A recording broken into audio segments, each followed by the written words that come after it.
Bienvenue dans notre discussion. Aujourd'hui, on va explorer un sentiment assez profond, le manque de reconnaissance, et plus particulièrement celui d'un savant dont le savoir semble pas vraiment intéresser grand monde. Oui, c'est un sujet qui touche, je pense. Exactement. Alors pour ça, on va s'appuyer sur des textes de Bediüzzaman Said Nursi et aussi sur un commentaire plus récent. L'idée, c'est de comprendre comment Nursi voit la valeur réelle du savoir, même quand le monde a l'air indifférent. Alors allons-y, décortiquons ça. Ça commence souvent par une plainte, non? Celle du savant qui se sent sous-estimé. C'est ça. Mal payé, peu lu, peu écouté. Le commentateur, d'ailleurs, il actualise ça très bien. Ah oui? Comment? Il parle de l'auteur dont les livres s'empilent ou du créateur dont les vidéos font peu de vues. On peut vite se sentir inutile, quoi. Oui, je vois bien. Cette impression que tout ça, ça sert à rien. Et là, Noursi, il répond de façon assez directe. Il dit ne t'afflige pas. D'accord. Et qu'est-ce qu'il propose? Alors, il fait une distinction clé, vraiment fondamentale, entre la récompense matérielle Ok. et la valeur intrinsèque. Pour lui, la récompense qu'on reçoit dans ce monde, l'argent, la reconnaissance publique, tout ça, Oui. ça dépend de comment la société perçoit le besoin, pas la valeur réelle de la chose. Ah, c'est intéressant ça. C'est le besoin perçu qui compte pour la récompense immédiate. Exactement. Ce que le monde valorise financièrement, c'est pas forcément ce qui a le plus de valeur en soi. Il prend un exemple assez parlant, le tailleur et le savant. Le tailleur et le savant. Racontez. Souvent, le tailleur est plus recherché, plus demandé que le savant. Pourquoi? Parce que le besoin de s'habiller, c'est concret, c'est immédiat, Oui, c'est matériel, tangible. voilà. Et ce besoin matériel ou pratique, il est souvent perçu comme plus urgent que le besoin, disons, intellectuel ou spirituel. Du coup, la récompense terrestre, le salaire, la popularité, elle suit cette logique du besoin immédiat. D'accord.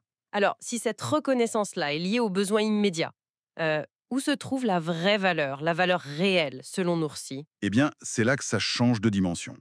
Cette valeur intrinsèque, Mhm. sa récompense à elle, elle se situe plutôt dans une autre perspective, souvent interprétée comme l'au-delà. Donc, une récompense pas forcément visible ici et maintenant. C'est ça.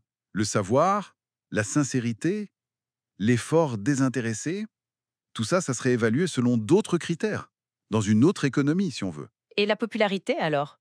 Le fait d'être acclamé par la foule? Justement, Noursi dit que ça, l'approbation des gens, ce n'est pas un indicateur fiable, ni de la valeur réelle, ni de l'approbation divine. Ah oui. Le commentateur cite des exemples historiques, des prophètes peu suivis, mais considérés comme justes. Et à l'inverse, des figures très populaires dont l'influence, après coup, a été jugée néfaste. C'est vrai que ça remet en question notre mesure habituelle du succès. Et Noursi ajoute une mise en garde importante, il me semble. Oui, tout à fait.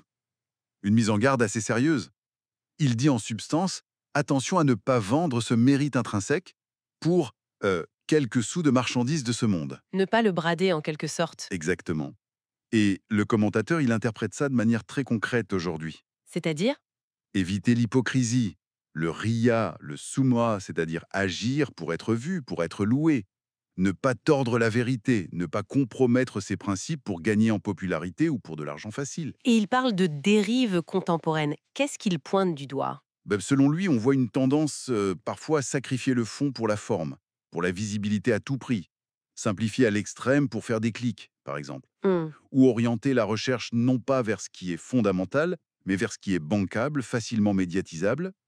C'est cette idée de pas vendre son âme, quoi, ou son savoir. D'accord. Et le commentateur, il utilise ça pour lui-même aussi, non? Cette réflexion? Il parle d'un dialogue intérieur? C'est une sorte d'autoconsolation, de réflexion personnelle pour contrer le découragement. Comment ça fonctionne? C'est se dire, ok, peut-être que peu de gens voient mon travail, mais il a de la valeur en soi. Je le fais d'abord pour la connaissance, pour moi-même, pour l'intention qui est derrière. Se recentrer sur le pourquoi on fait les choses finalement. C'est ça, la valeur ne dépendrait pas du compteur de vues ou du nombre de lecteurs. C'est un recentrage sur l'intention et la qualité intrinsèque. C'est une démarche assez puissante, intérieurement, pour garder le cap. En résumé, la consolation proposée par Norcy, elle vient vraiment de ce changement de regard. La vraie mesure de la valeur, c'est pas l'applaudimètre immédiat. Non. C'est la qualité de ce qu'on fait, de ce qu'on sait, de ce qu'on est. Et sa reconnaissance, elle est peut-être ailleurs ou pour plus tard. Alors, qu'est-ce qu'on peut en retirer, nous, au-delà du cas du savant? Cette distinction entre le besoin perçu par les autres et la valeur intrinsèque, ça peut éclairer pas mal de situations, non? Ah oui, certainement. Dans le travail, quand on a l'impression que notre effort n'est pas reconnu à sa juste valeur. Ou dans un engagement bénévole, ou même Dans l'éducation des enfants, parfois, Partout où on peut se sentir un peu invisible ou peu apprécié. c'est vrai. Et la source nous laisse un peu avec ça d'ailleurs. Une invitation à réfléchir pour soi-même. Exactement. La phrase finale, c'est: «Voilà, maintenant c'est à votre tour de tirer votre propre leçon». Voilà, de quoi laisser mûrir la réflexion.